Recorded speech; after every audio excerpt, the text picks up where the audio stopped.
Hello, and welcome to The Voice of the Soil, a podcast where we share thought-provoking stories about the connections between people, the land, and the food we eat.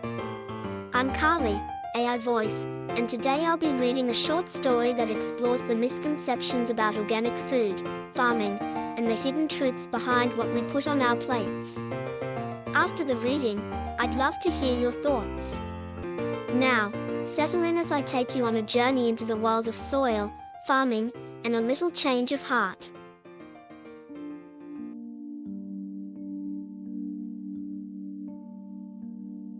The Voice of the Soil. An organic school lunch program was introduced at an urban elementary school.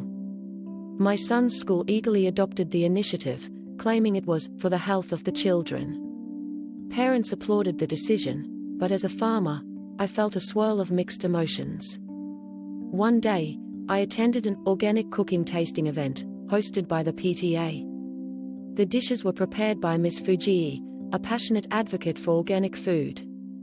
At the start of the event, she declared with conviction, "The best thing about organic produce is that it's safe and healthy.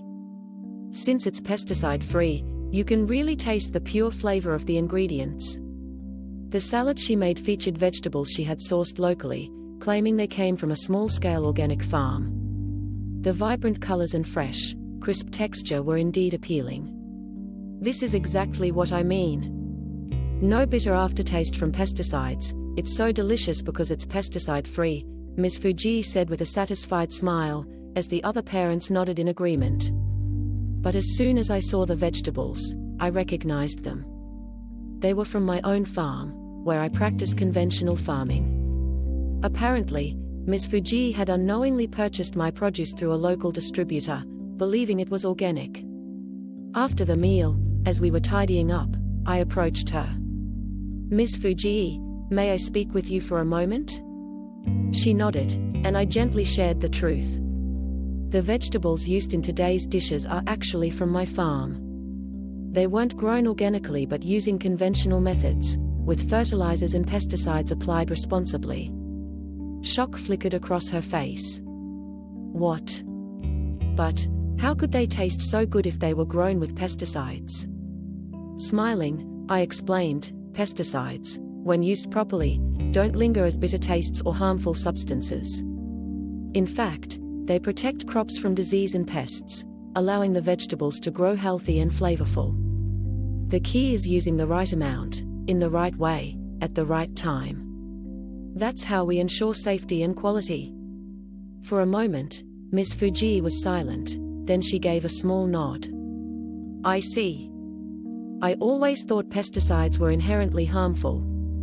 But after tasting these vegetables, I realized that isn't the whole story." Over time, Ms. Fuji began to shift her perspective. At subsequent meetings, she even voiced the opinion that organic isn't always the only answer. Her support helped advance a proposal to include locally grown vegetables in the school lunch program. "Instead of just relying on the label organic, it's important to understand what's inside," she said one day, and I felt genuinely happy to see her change. That evening, my son came running to the farm. "Hey, are these the vegetables we're eating at school now?" he asked excitedly, pointing to the rows of crops. I smiled at him. "That's right. Everyone will be eating these soon. Something born of the soil, delivered with the right knowledge, carries its own truth." With that belief in my heart, I tightened my grip on the hoe and returned to the earth.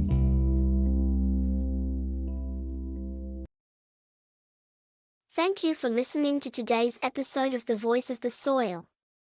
What did you think of the story? Did it challenge any of your ideas about organic food or farming? I'd love to hear your thoughts.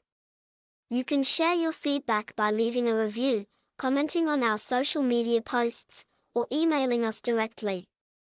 If you enjoyed this episode, don't forget to subscribe and share it with others who might appreciate the story. Until next time, take care and remember, the soil has a voice, and it's up to us to listen.